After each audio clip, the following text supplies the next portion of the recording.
Olá a todos, bem-vindos outra vez a mais um episódio de E aí, Professor? Olá, Walter.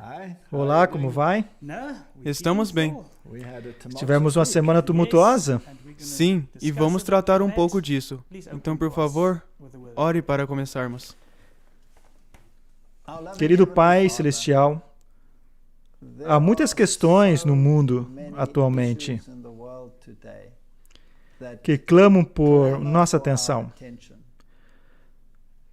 Mas temos uma mensagem específica e o momento para apresentar essa mensagem está se acabando pouco a pouco.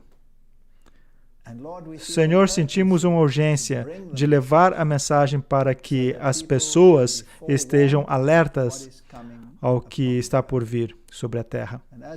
Ao tratarmos dessas questões, oro para que estejas conosco, com nossas ponderações, que nos dê clareza de mente e que, por meio do Teu Santo Espírito, nos ilumine, bem como aqueles que estão nos ouvindo.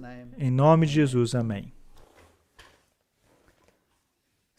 Então, o Senhor mexeu num vespeiro com a apresentação. O ponto neufrágico. Um ponto crítico. Sim. Nós tivemos uma onda de comentários e pessoas tentando dizer algo que acham que o Senhor disse, mal interpretando as coisas, colocando palavras em sua boca. E na maioria das vezes, mal interpretando as coisas que o Senhor de fato disse. Antes de começarmos o estudo, poderia dizer-nos do que se tratou a palestra Este é o Fim? A palestra Este é o Fim tem dois componentes. Um deles é onde estamos na linha do tempo, de acordo com os sinais dos tempos. Este ponto é um ponto independente. A visão é mostrar a proximidade do tempo. Já falei com tantas pessoas, mesmo dentro da igreja, que dizem: o Senhor está vindo, mas não pode ser para agora. Há muitas questões que ainda precisam acontecer. Nós não cremos que a vinda do Senhor acontecerá daqui uns 100 anos, talvez 200 anos, talvez 1000 anos, não sabemos. Tem pessoas que estão dizendo que as profecias sobre, digamos, Apocalipse 13, são condicionais. E que os sistemas tratados nessas igrejas não são os mesmos do passado. Eles mudaram, e talvez essas coisas jamais aconteçam. Quando eu vejo os sinais dos tempos se cumprindo, tenho uma urgência de dizer às pessoas: despertem, o tempo está se esgotando. Então, a alegação de que ainda há bastante tempo, afinal de contas, o Evangelho precisa ir para todo o mundo. Como é que vai se atingir o mundo todo? Hoje em dia, com o meio de comunicação que temos, isso é algo que pode acontecer. Então, meu primeiro alvo é mostrar a urgência da questão. A segunda parte lidou com a semana cronológica de tempos e o que os pioneiros acreditavam. Essa, obviamente, é uma parte profética e possui um tempo específico, que é 6.000 anos para este mundo e outros 1.000 anos para o milênio. Mas não se trata de tempo profético. E vamos falar sobre isso, apesar de possuir uma data. Vamos tratar disso em seguida. Portanto, meu alvo era mostrar a proximidade do tempo. Não sei quantas vezes na palestra eu disse: não estou marcando uma data específica. E mesmo se pudesse calcular uma data específica, ele pode ser abreviado ou estendido. Então, eu nunca marquei uma data específica. Meu crime foi que eu tinha uma data. Se analisarmos os 6.000 anos, obviamente, é possível se chegar a uma data específica. Mas isso não significa que é aí que o fim ocorrerá. Mas pode ser reduzido, ou o Senhor pode atrasar sua vinda. Talvez venha na primeira vigília, na segunda, na terceira. Não entro nesse mérito. E a data que o Senhor mencionou não era para a vinda de Jesus. Não. A ideia era, e se usarmos esse cálculo, a que data chegaremos? Então vamos falar de alguma dessas questões. Isso, podemos tratar disso e seria maravilhoso se os telespectadores também analisassem isso com profundidade conosco. Não queremos impor nada. São ideias que o Senhor juntou. Sim, absolutamente. E informações que coletou. Ninguém é obrigado a crer na semana cósmica. Ninguém é obrigado a crer em nada, pois temos liberdade de escolha. Mas se há certos parâmetros históricos às claras, certamente podemos tratar deles. Se vamos aceitá-los ou não, essa é uma decisão pessoal. Do meu ponto de vista, eu gostaria de dizer que se Jesus vier nos próximos anos, ou nos próximos 50 anos, para mim não importa. Pregarei as 3 mensagens angélicas com o mesmo fervor até completar a minha corrida. Com certeza. Vamos analisar o que está ocorrendo e como podemos tratar dessa situação. O grande problema tem realmente a ver com a grande semana cósmica. Esse é um dos slides que mostramos na palestra anterior, onde temos os textos de Salmos e Pedro que dizem, leiamos 2 Pedro 3:8, mas amados, não ignoreis uma coisa, que um dia para o Senhor é como 1000 anos e 1000 anos como um dia. E no livro do Apocalipse, temos a menção do período de 1000 anos. No decorrer da história, isso levou ao conceito de que há uma grande semana de tempo onde cada dia representa 1000 anos. Não se trata de um conceito novo, mas muito antigo. Então, o problema que as pessoas tiveram com a palestra foi a data para a conclusão dos 6.000 anos. Como disse, meu crime foi eu ter somado 4 mais 2 e chegar a 6. Esse foi o problema. Mas qual é o problema com a data? É o que temos que nos perguntar, qual é o problema com a data? O problema é que as pessoas podem pensar que você marca uma data específica. Repetidas vezes eu falei, não estou marcando uma data específica. Não estou fazendo isso, pois o Senhor pode estender ou abreviar esse tempo. Essa é a sua prerrogativa, não minha. Então, como podemos dizer isso à luz que temos tratado? Posso usar esse estudo como definitivo em termos de tempo, ou há outros fatores que precisam ser levados em consideração? Não mencionei todas essas coisas na palestra, afinal de contas, foi uma palestra de 2 horas, e se as mencionássemos, agora se tornaria uma palestra de 3 horas. Podem a Bíblia e o Espírito de Profecia nos ajudar nessa questão? Eu creio que a resposta é sim. Portanto, precisamos considerar todas as possíveis permutações antes de criarmos uma inquietação ou empolgação indevida. E isso pode acontecer. Se alguém disser, o tempo é curto, ora, curto é um termo muito relativo.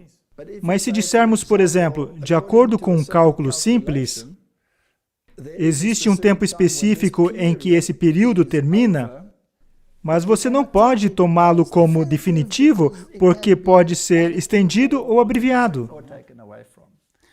É diferente do tempo profético, porque não se pode estender ou abreviar um tempo profético. Tempo profético é fixo. Vamos tratar dessa diferença. Eis aqui algumas citações da palestra anterior. Isso vem do Espírito de Profecia. As pessoas dirão, por que usar o Espírito de Profecia? Por que não usou a Bíblia?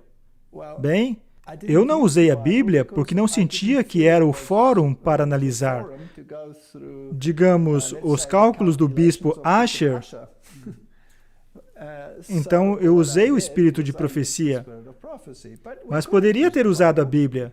E todas as pessoas do passado que estudaram isso no passado usaram a Bíblia. Portanto, vamos analisar algumas dessas coisas. Essas são algumas das citações. O Salvador do mundo não tinha controvérsias com Satanás, já expulso do céu porque não mais merecia ficar lá.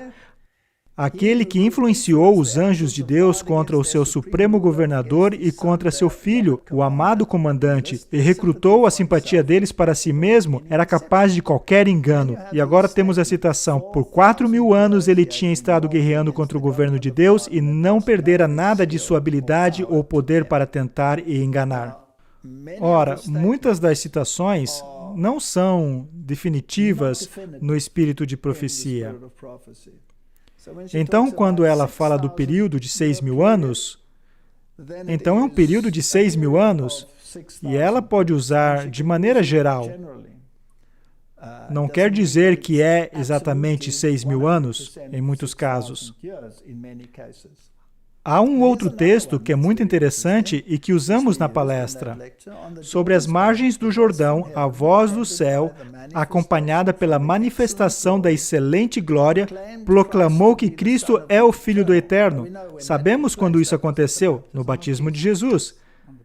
Satanás estava prestes a encontrar-se pessoalmente com o chefe do reino que ele veio para vencer. Se falhasse, sabia que estava perdido. Portanto, o poder de suas tentações estavam de acordo com a grandeza do objeto que ele ganharia ou perderia. Por 4.000 anos.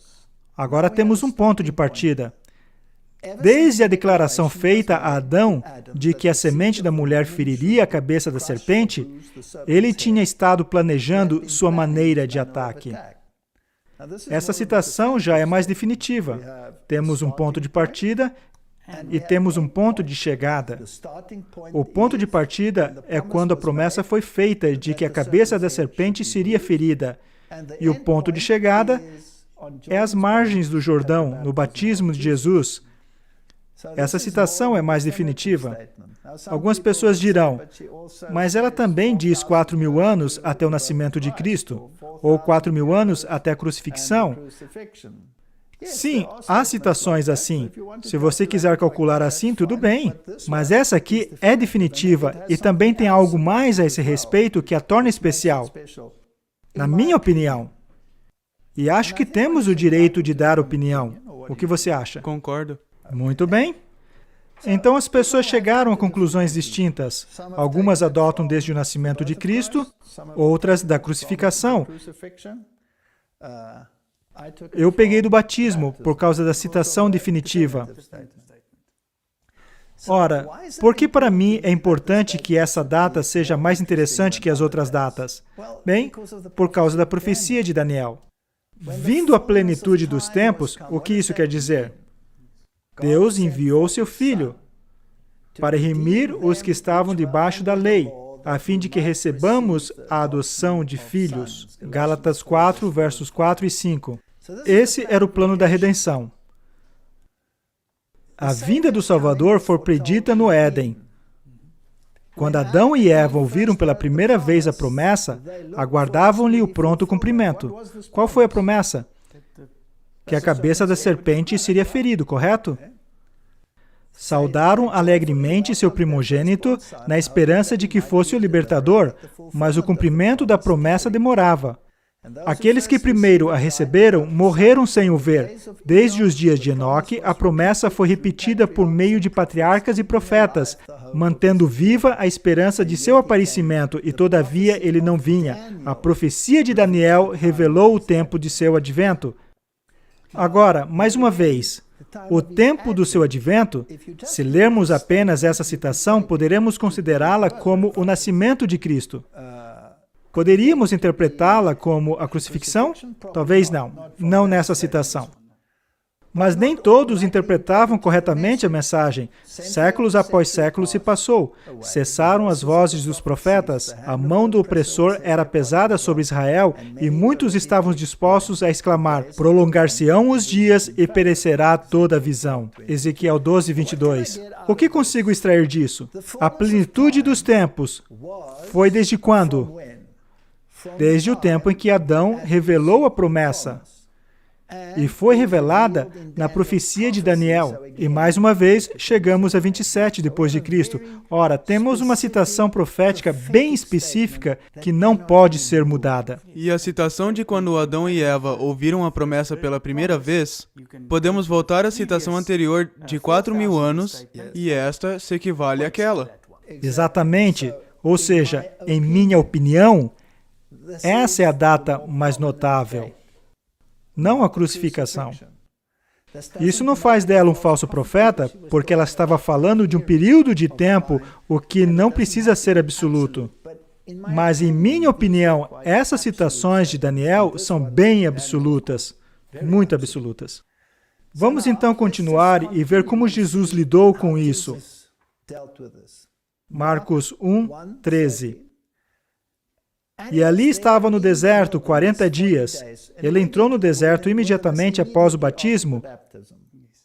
Essa foi a primeira fase. Então, ele entrou no deserto para ser tentado e vencer onde Adão havia caído. Ele vivia entre as feras e os anjos o serviam.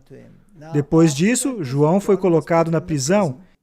Isso foi 40 dias depois. Ele saiu do deserto e saiu para pregar. É interessante que ele sai da experiência do deserto e estava lá outra vez. Seu ministério estava começando e alguns dos discípulos que havia seguido João Batista foram até Jesus porque João havia dito: eis o Cordeiro de Deus que tira o pecado do mundo. E dizendo: o tempo está cumprido. Qual tempo? Ainda era 27 depois de Cristo, quando começou o seu ministério. Então, ele se referia a um tempo profético, que era a profecia de Daniel.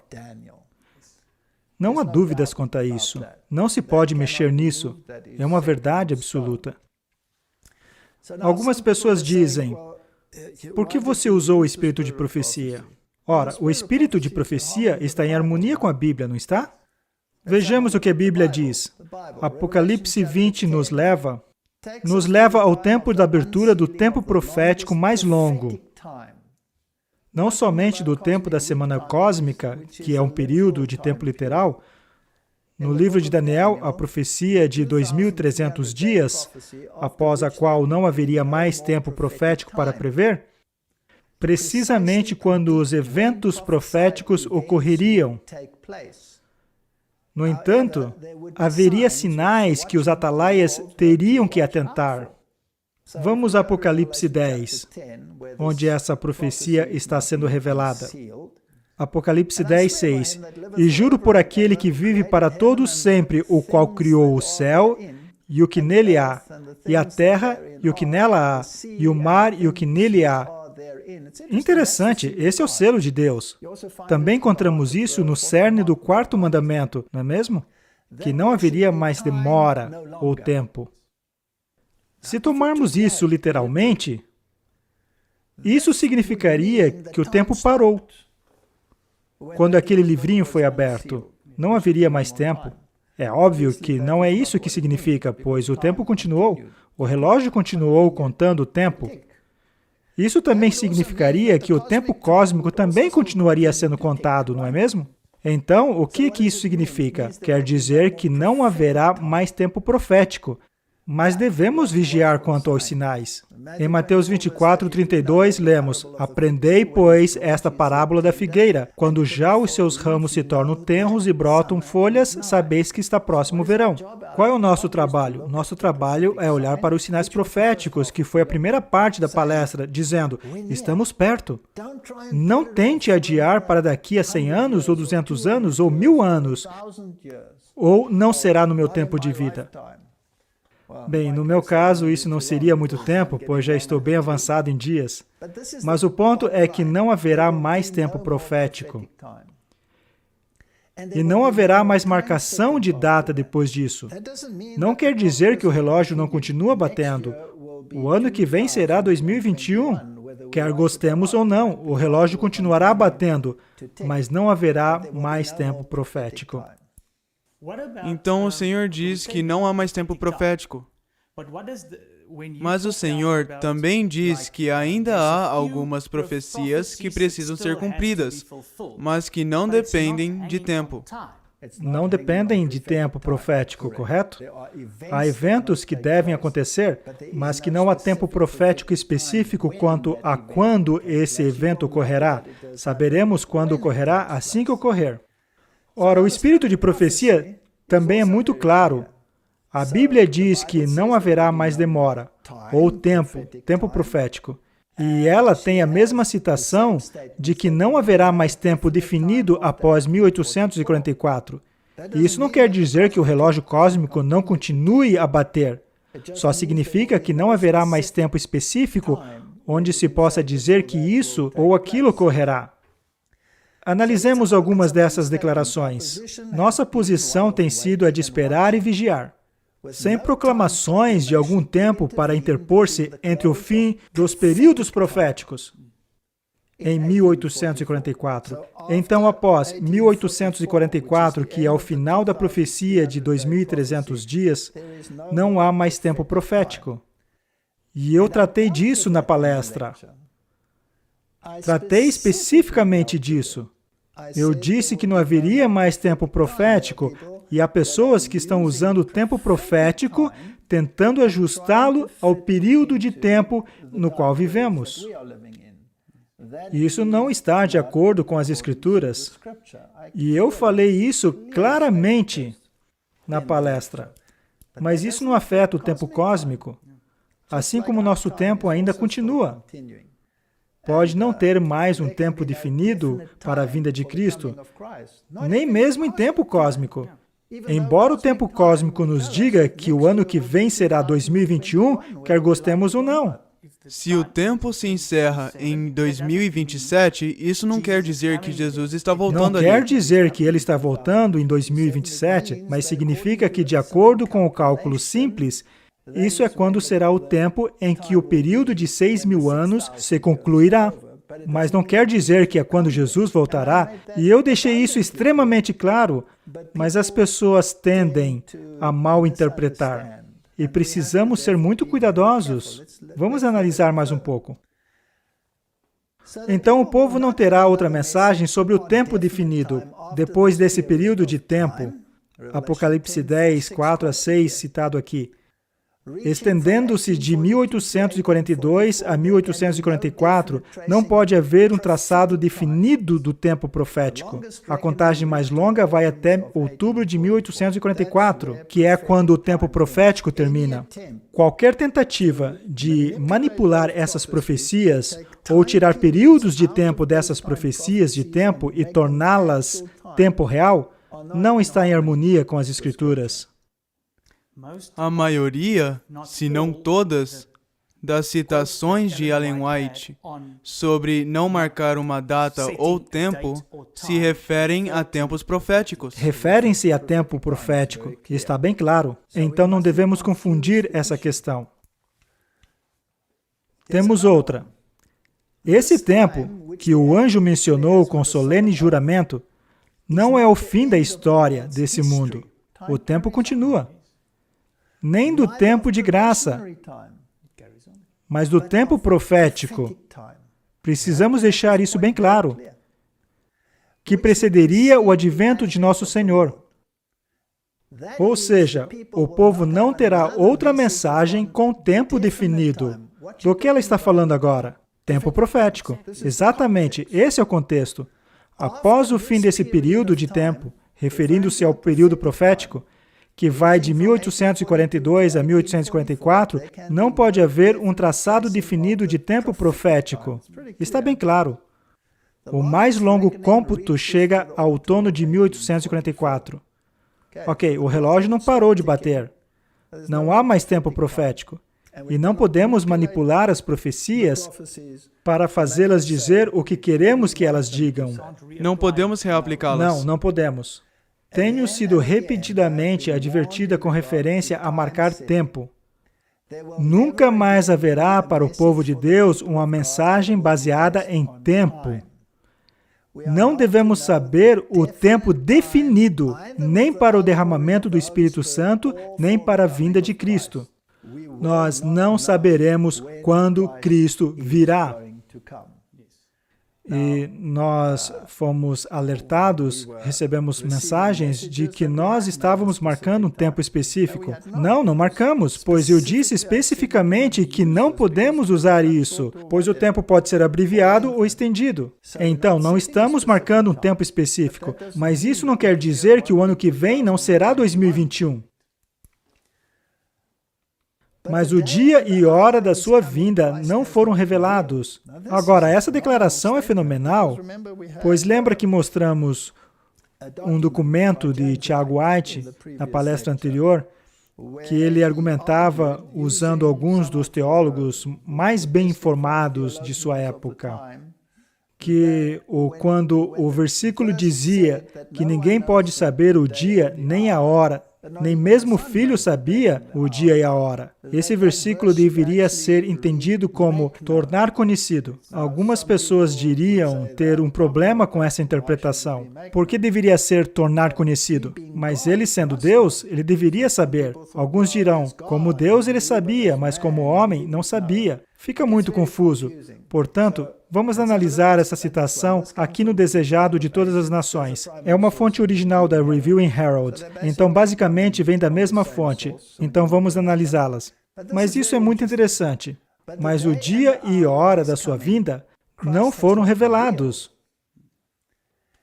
Jesus declarou positivamente a seus discípulos que ele próprio não poderia tornar conhecido o dia ou a hora. Ela não diz que ele não sabia de sua segunda vinda. Houvesse estado na liberdade de revelar isso, que necessidade teria, então, de os exortar a uma constante vigilância? Isso aqui é importante. Nós precisamos de uma atitude de constante vigilância. Precisamos analisar os sinais dos tempos. E, obviamente, precisamos que nosso próprio coração esteja em harmonia com Deus. Alguns há que pretendem conhecer o próprio dia e hora do aparecimento do Senhor. Muito zelosos são eles em delinear o futuro, mas o Senhor os advertiu a sair desse terreno. O tempo exato da segunda vinda do Filho do Homem é mistério de Deus. Ora, se analisarmos o contexto histórico no qual isso é retratado, o casamento de Cristo com a sua noiva, a consumação quando ele vem buscar sua esposa, nos tempos antigos, quando um casamento assim ocorria, não era os que estavam se casando que anunciavam o tempo, era o pai que tinha o privilégio de anunciar o tempo. Então, isso está de acordo com esse princípio. É muito interessante ver como a história se correlaciona com isso.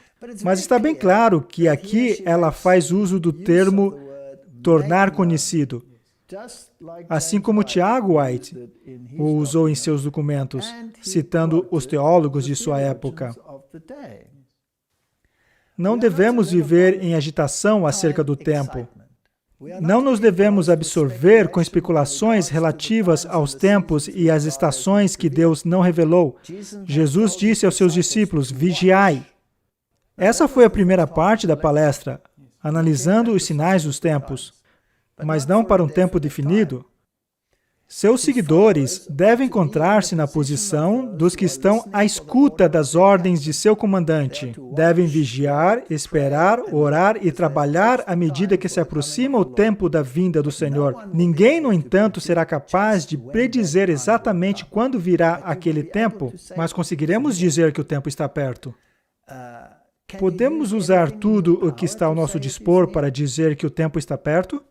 Pois daquele dia e hora ninguém sabe.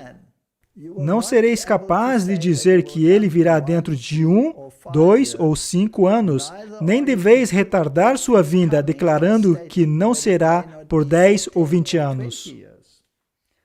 Ora, foi exatamente o que fiz naquela palestra.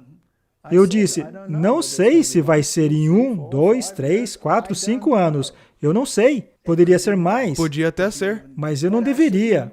tendo as informações que temos, dizer que será daqui a 10, 20, 30, 100, 200 ou até mesmo 1000 anos. Dando o Evangelho ao mundo, está em nosso poder apressar a volta de nosso Senhor. Isso é muito interessante. Não nos cabe apenas aguardar, mas apressar o dia de Deus. Ver 2 Pedro 3:12. Houvesse a Igreja de Cristo feita a obra que lhe fora designada, como ele ordenou, o mundo inteiro haveria sido antes advertido e o Senhor Jesus teria vindo à terra. Isso é fascinante. Então dá para apressar a vinda e abreviar o tempo? E por nossa inatividade, podemos estender o tempo. Ao dizer isso, será que isso quer dizer que Deus só virá quando a igreja desempenhar o seu papel? Bem, há citações que dizem um tempo que Deus fixou, e não sabemos que tempo é esse. A história do pecado não continuará indefinitivamente. Há outras citações, por exemplo, que fala sobre o número que ele fixou quando aceitaram o Evangelho. Eu não quero entrar nisso, porque eu não tenho como saber essas coisas. Tem outro ponto importante quando falamos de tempo. A profecia é condicional e a previsão de um tempo preciso pode criar desespero em alguns e ações precipitadas em outros. Ora, mais uma vez, sejamos bem específicos nesse ponto. Temos profecias gerais. Se fizermos isso, isso e mais isso, então aquilo vai acontecer. Tomemos as promessas de Deus para Israel, as bênçãos e as maldições. Se fizermos isso, isso e mais isso, tal coisa vai acontecer. Não há tempo específico vinculado a essas profecias. Mas não se pode fazer isso com a profecia de Daniel, que tem tempo específico. Isso é imutável. Não dá para mexer. Mais uma vez, as profecias sobre eventos são condicionais.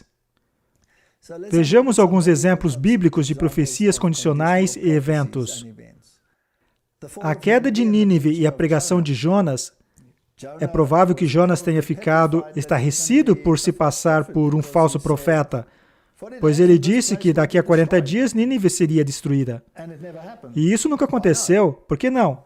Porque era uma profecia condicional. Eles se arrependeram, e por causa disso, Deus adiou o juízo inevitável. Nínive foi finalmente destruída? Sim. Quando chegaram ao ponto de não mais se arrependerem, ou seja, existem profecias condicionais. Podemos até dizer que tal e tal coisa vai acontecer e ela não acontece. A destruição de Sodoma e Gomorra é uma situação distinta. Aqui havia uma ameaça de que seria destruída e foi destruída. Mas Abraão intercedeu, não foi? Ele intercedeu. E finalmente disse, e se houver 50 justos ali? E Deus disse, não destruirei. E continuou reduzindo até 10 justos. E cedeu. E foi destruída. Em outras palavras, com o conhecimento de Deus, era absolutamente um fato de que não havia 10, nem sequer 5 justos em Sodoma. E ela foi destruída. A conquista de Canaã. Outra vez, eles poderiam ter entrado quando chegaram pela primeira vez na fronteira de Canaã, mas devido à desobediência, à descrença e ao mau relatório dos espias, e quando Josué e Caleb estavam dando um bom relatório, os outros estavam prestes a apedrejá-los. Então Deus os enviou de volta ao deserto por 40 anos. Todas essas são condicionais. Poderia ter acontecido, mas não aconteceu. Temos também um atraso em 1888, quando ocorreu o primeiro cerco.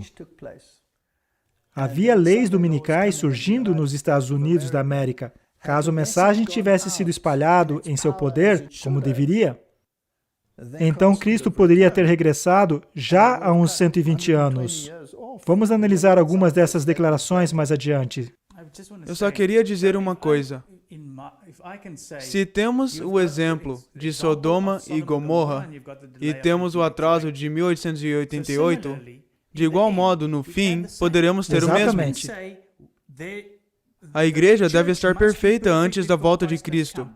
Mas se Deus sabe de antemão que isso não vai acontecer, por exemplo, então seria como Sodoma e Gomorra. O fim virá. Quando um certo período de tempo que Deus fixou se encerrar, então isso será o fim. Segundo Pedro 3:9, o Senhor não retarda a sua promessa, ainda que alguns a tenham por tardia, mas é longânimo para conosco, não querendo que alguns se percam, senão que todos venham a arrepender-se. Então alguns dizem, por que ele não voltou ainda? Bem, Deus não retarda a sua promessa, ele é longânimo. Ele quer que todos cheguem ao arrependimento. Ora, minha função não é dizer quando Deus deve voltar. Eu só consigo analisar os sinais e dizer que está próximo. Eu não estava marcando data naquela palestra específica. Há outro aspecto que surgiu devido à palestra. Há um medo de que a mensagem será tomada em descrédito, que a profecia será tomada em descrédito, pois o verdadeiro profeta deve estar em harmonia com a Bíblia. Ora, se nós, no mundo e na época em que vivemos, nos levantarmos na igreja para dizer que este mundo tem 6.000 anos e que a semana cósmica está chegando ao fim, você estará em descrédito, pois vão dizer que você ficou louco, pois este mundo tem milhões e bilhões de anos de idade. É claro que você vai ser ridicularizado ao dizer isso. Vamos chegar lá. A Bíblia diz em Isaías 8:20, a lei e ao testemunho. Se eles não falarem segundo esta palavra, é porque não há luz neles. O que isso quer dizer? Isso quer dizer que tudo o que o profeta disse deve estar em harmonia com a Bíblia. Será que a Bíblia diz que o mundo tem 6.000 anos de idade? Se a Bíblia disser que este mundo já tem quase 6.000 anos de idade, então a profecia que vem em seguida, digamos, no espírito de profecia, não pode exceder isso, porque deve estar em harmonia com a Bíblia. Então, se o profeta vai entrar em descrédito porque estão dizendo que o profeta disse 6.000 anos, então a Bíblia também entra em descrédito. Então, o que a Bíblia ensina? Essa é a nossa próxima pergunta. A propósito, essa foi uma das perguntas. Por que você usou Ellen White? Por que não usou a Bíblia? E o que a Bíblia ensina, então? E o que a igreja primitiva e os reformadores e os pioneiros da igreja adventista do sétimo dia criam sobre essa questão? Agora vamos fazer uma distinção. Não estamos mais falando de tempo profético. Estamos falando de tempo real. Mais uma vez, permita-me deixar amplamente claro que até mesmo o tempo real não será um marco determinado que diga, este é o limite. Porque outra vez o mesmo se aplica. O Senhor poderia ter vindo antes, porque é possível abreviar o tempo por suas ações ou pregação. Ou ele pode atrasar sua vinda, mesmo se houver um relógio marcando o tempo.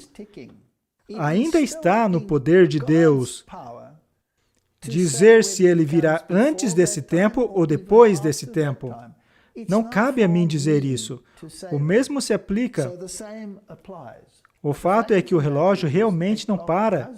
E no ano que vem, comemoraremos o ano novo e o ano seguinte, outro ano novo, por quanto tempo mais o relógio continuar batendo, não é? Então, o que é que a Bíblia ensina? Lá vamos nós entrar em problemas novamente. Porque depende de qual Bíblia você usa. Tem a Septuaginta, do Antigo Testamento, versus o texto masorético. O texto masorético é o texto hebraico. O LXX é a Septuaginta, foi a versão alexandrina, e é a do texto em grego, que todo mundo supõe que estava em vigor na época de Cristo. Muitos supõem que Cristo, de fato, fez citações dela. Ora, por que temos tanto medo desse conceito de tempo cósmico? Pois se analisarmos os primeiros pais da igreja, os pioneiros, muitos dos reformadores, eles criam nisso, não é verdade? Então, por que temos tanto medo disso? E por que não poderíamos falar disso, a não ser em tom de sussurro? A alta crítica é um dos motivos. A LXX, a Septuaginta, é outro motivo. E a teoria da evolução é outro motivo. Depois do século XIX, quando essas coisas começaram a entrar no mundo, então essas questões se tornaram sérias. Hoje em dia, ninguém quer falar sobre a semana cósmica. Ora, tenho uma pergunta aos telespectadores. E para você, por sinal. É um crime falar sobre a semana cósmica? Não para mim. Está na história? Sim. Há declarações claras na história a seu respeito. Devemos apagar a história porque não está em voga nos tempos em que vivemos? Não. Será que existem outras pessoas que a mencionaram previamente e hoje estão caladas? Bem, vamos analisar. Pois, basicamente, não queríamos entrar nisso, mas vamos analisar. A alta crítica tende a rasgar a Bíblia ao questionar todas as coisas, especialmente no que se refere à questão do tempo. Eles questionam a questão do tempo.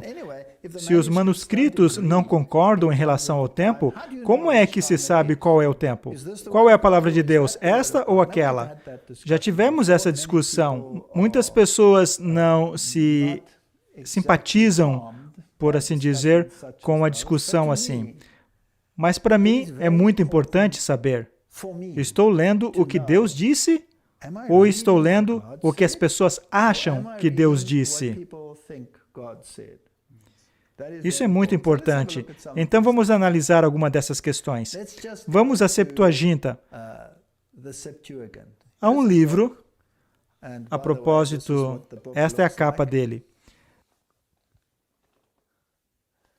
É um livrinho de Martin Klein, mas há tantos livros sobre esses assuntos que chega a assustar. Basta navegar a internet, dá até para baixar a Septuaginta e usar a tradução da Septuaginta ao português. Está tudo à disposição, todos conseguem ler. Então, esse livrinho chamado Thou Hast Magnified Thy Word Above Thy Name, por Martin Klein, tem uma seção bem pequena sobre a Septuaginta. Eu vou ler para que ninguém se sinta inclinado a pensar que somos nós os que estamos dizendo isso. Digamos apenas o que as palavras dizem. Recentemente, tornou-se comum fazer citações ou referir-se à Septuaginta. Talvez o orador deseje soar mais acadêmico, ou talvez seja somente pelo fato de ser a coisa mais comum a ser feita. Ou, mais provavelmente, o orador esteja simplesmente alheio aos fatos. A maioria das pessoas realmente não tem ideia do que é Septuaginta, e mesmo a maior parte dos acadêmicos da Bíblia são ignorantes aos seus muitos detalhes importantes. Para começar, o nome Septuaginta é a abreviação do título latim Versio Septuaginta Interpretum, significando tradução dos 70 intérpretes. E a abreviação como LXX. Trata-se de uma tradução ao grego do Antigo Testamento em hebraico, supostamente traduzido em torno de 285 a 250 a.C., em Alexandria, no Egito. Então, uma versão de Alexandria. De acordo com a lenda, a tradução foi realizada por 72 acadêmicos judeus, 6 de cada tribo. Aqui já temos um problema grave, pois aqueles a quem Deus confiou serem os guardiões das Escrituras foram os levitas, e somente eles. Então, como assim que as outras tribos foram envolvidas? E a propósito, na época em que isso foi escrito, as outras tribos já nem existiam mais, já tinham sido dispersas. Uma observação interessante. É chamada de a tradução dos 70, mas foram 72 acadêmicos judeus que a traduziram. É interessante. Acadêmicos judeus, 6 de cada tribo, Em 72 dias, esse fato em si é muito surpreendente. A pedido de Bartolomeu II, Filadélfo, pelo fato de o grego ser a língua comercial dos dias de Jesus, os acadêmicos alegam que essa foi a Bíblia que Jesus usou, em vez de Bíblia hebraica. A maior parte dos detalhes dessa história vem de um documento antigo conhecido como a Carta de Aristeias. Acho que não temos que analisar toda a Carta de Aristeia, mas o ponto importante é que há tanta anomalias nessa carta. As datas estão erradas, os eventos estão errados, que a maioria dos acadêmicos chegou à conclusão de que essa carta foi forjada, a fim de dar autenticidade a esse manuscrito. Então, temos esses erros crassos, de períodos de tempo equivocados, de vitórias equivocadas. Não temos que tratar de todos esses detalhes. Tais erros históricos registrados na Carta de Aristeia revelam o fato inegável de que a obra não é do período de tempo que alega. Certamente, já se disse o bastante para alertar o leitor quanto à real natureza de Aristeias. A Carta de Aristeias parece ter sido escrita cerca de 150 anos do período de tempo a qual alega ser e foi exposta como lenda nos idos de 1705 por Humphrey Hoary, um professor protestante de grego em Oxford, de 1698 a 1706. Estranhamente, porém, os acadêmicos concordam que a carta é ficção, mas a maioria dos detalhes frequentemente repetidos a respeito da origem da Septuaginta ainda vem dessa carta. É incrível como a coisa funciona. Já discutimos que seria improvável que tivessem pessoas de outras tribos envolvidas. E o período de 72 dias também é algo muito problemático. A qualidade da tradução da Septuaginta varia amplamente de livro para livro, de relativamente boa no Pentateuco para incompetente em Isaías. E os Salmos não são muito melhores. Esther, Jó e Provérbios não são traduções fiéis, mas paráfrases. Talvez eu deva acrescentar nesse ponto que, se lermos o livro de Esther na Septuaginta, há tantos embelezamentos que se torna ridículo, completamente ridículo. De acordo com a Septuaginta, Esther sentou-se e colocou cinzas e estrumes sobre si, enquanto estava nesse período de lamentação antes de ir falar com o rei, e aparentemente cortou todos os tufos de cabelos que caíram sobre as vestes, e em seguida foi falar com o rei. Estava belamente vestida e parecia linda. Não sei como conseguiu isso depois de todo esse episódio. E de acordo com a Septuaginta, ela desmaiou inúmeras vezes enquanto estava na frente do rei. E correu. É uma história ridícula. Então, obviamente, isso não tem a beleza das Escrituras. Eis a porção que é especialmente relevante. A Septuaginta contém muitos problemas graves que não poderíamos aceitá-la como a palavra de Deus fielmente preservada. A maioria dos manuscritos da LXX apresenta 167 como a idade de Matusalém, quando do nascimento de seu filho Lameque. A versão hebraica apresenta 187, Gênesis 5:25. Contudo, se Matusalém tinha 167 anos no nascimento de Lameque, 188 no nascimento de Noé, e Noé 600 no dilúvio, conforme registrado na LXX. Matusalém teria tido 955 anos na data do dilúvio, já que viveu até 969 anos de vida. O período de vida dado por ambos as versões Septuagintas e Masorética, a LXX se confunde no absurdo de fazer com que Matusalém sobreviva 14 anos além do dilúvio. E não só isso, se continuarmos, todas as idades se estendem e tem um padrão tal nisso que fica sem sentido. O ponto em questão é que o tempo é grandemente prolongado na Septuaginta. Portanto, se usarmos essas datas, é impossível se chegar a 6.000 anos. Provavelmente chegaremos a 6.600 e alguma coisa somente usando as genealogias. Então, O autor Keel nos diz que o Antigo Testamento em hebraico é o único texto confiável e, portanto, a Septuaginta e o Pentateuco samaritano não podem ser dignos de confiança. E a questão é, qual manuscritos vamos usar para determinar o período de tempo de que a Bíblia trata? E o consenso dos maiores acadêmicos é que o texto masorético é o que deve ser usado. As Bíblias da Reforma Protestante usaram esse texto. Então, é esse o que deve ser usado. E não só isso. A Septuaginta é o elo perdido na evolução. Isso é bem interessante. Todos supõem que está ali em algum lugar, mas parece que ninguém consegue encontrá-la. Lembre-se, supostamente, a Septuaginta é uma tradução ao grego do Antigo Testamento em hebraico, de cerca de 250 a.C., da qual Jesus citou quando esteve na Terra. É o que dizem, e a propósito, eu não acredito nisso. Pessoalmente, eu não creio que Jesus alguma vez teve a Septuaginta em suas mãos. Eu creio que Jesus citava as Escrituras em hebraico, porque essa era a tradição judaica. A Septuaginta é uma tradução ao grego do Antigo Testamento em hebraico de cerca de 250 a.C., da qual Jesus citou quando esteve na Terra. Contudo, quando alguém a cita hoje em dia, estão na verdade citando os Siniáticos ou Vaticanos, século IV depois de Cristo, não antes disso. Ora, por que alguém citaria de manuscritos do século IV quando poderia citar de manuscritos de 250 a.C.? Se quanto mais antigo, melhor. Porque não encontraram os manuscritos de 250 a.C.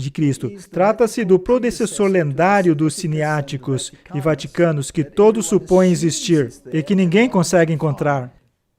Então a Igreja Católica tirou proveito da carta de Aristéias, forjada, e sua história da Septuaginta, a fim de proporcionar validade aos seus manuscritos gregos corrompidos, fazendo-os soar como se fossem a cópia da Bíblia que Jesus usou. Em sua A Septuaginta mais antiga, é a quinta coluna da Hexapla de Orígenes, ou Bíblia de 6 colunas, por volta de 245 d.C. Então tem essas colunas na Bíblia de 6 traduções de Orígenes.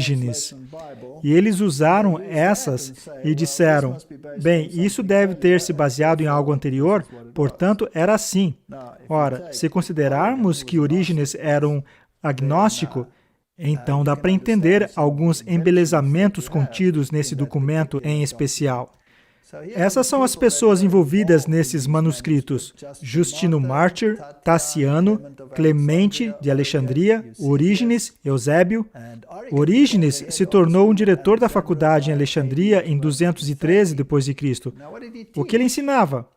Orígenes ensinava que a alma existia desde a eternidade. Então, o catolicismo romano adoraria isso, não é verdade? E não é só isso. Ele também ensinou sobre o purgatório.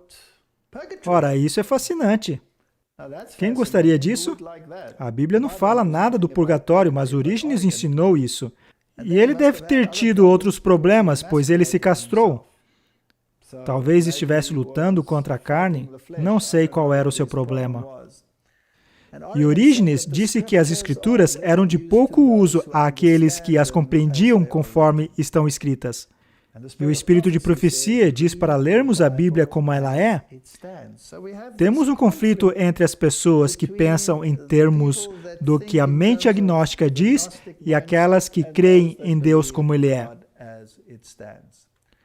Eis outro ponto muito interessante.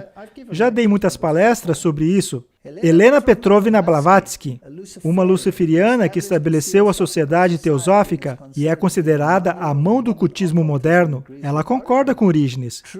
E realmente, a menos que leiamos o Antigo Testamento cabalisticamente e compreendamos o significado oculto deste, há muito pouco que se pode aprender dele.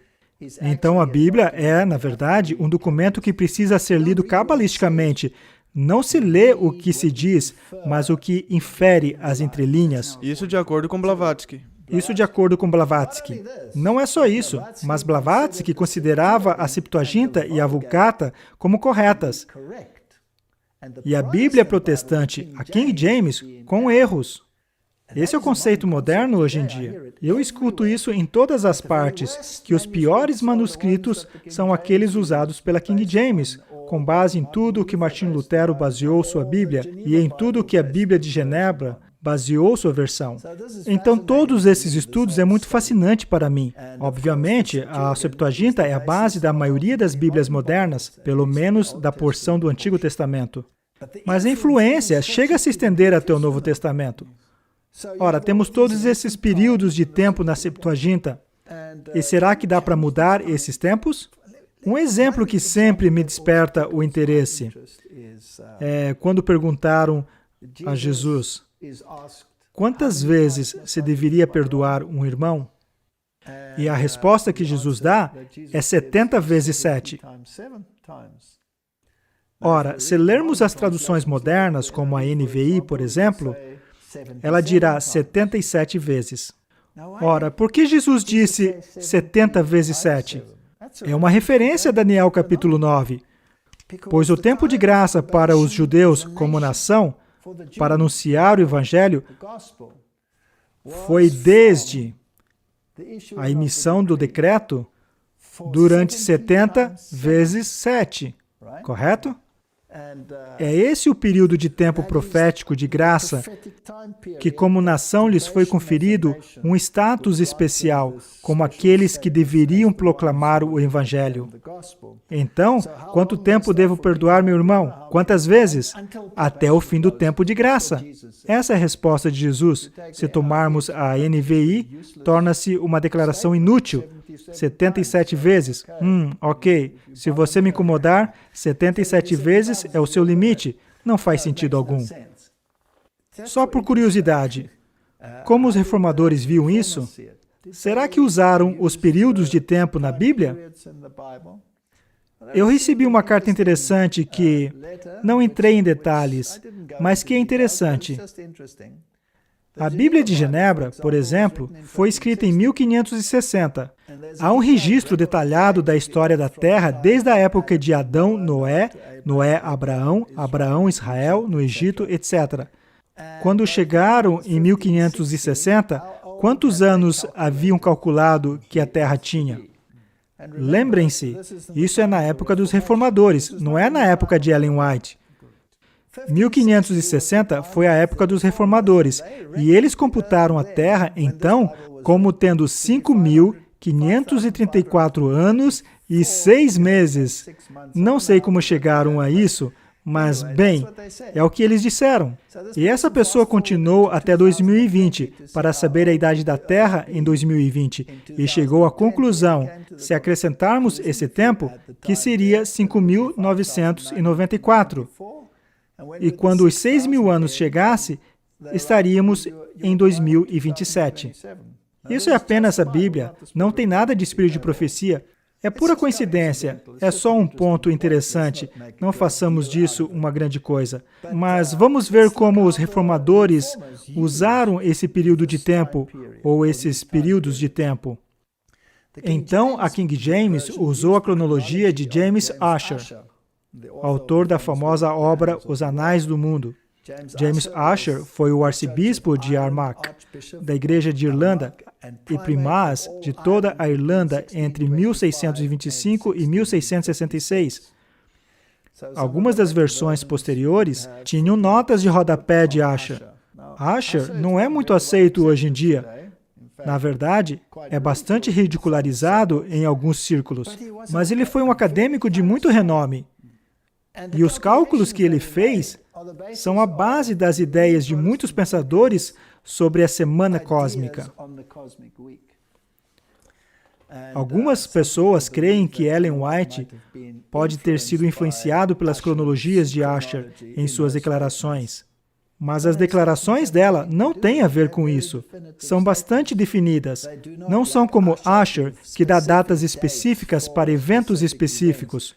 Por exemplo, Ussher dá uma data exata da criação e disse que foi em 4004 a.C., etc., etc.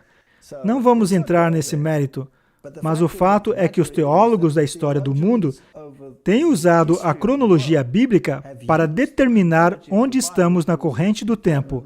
Isso é um fato da história.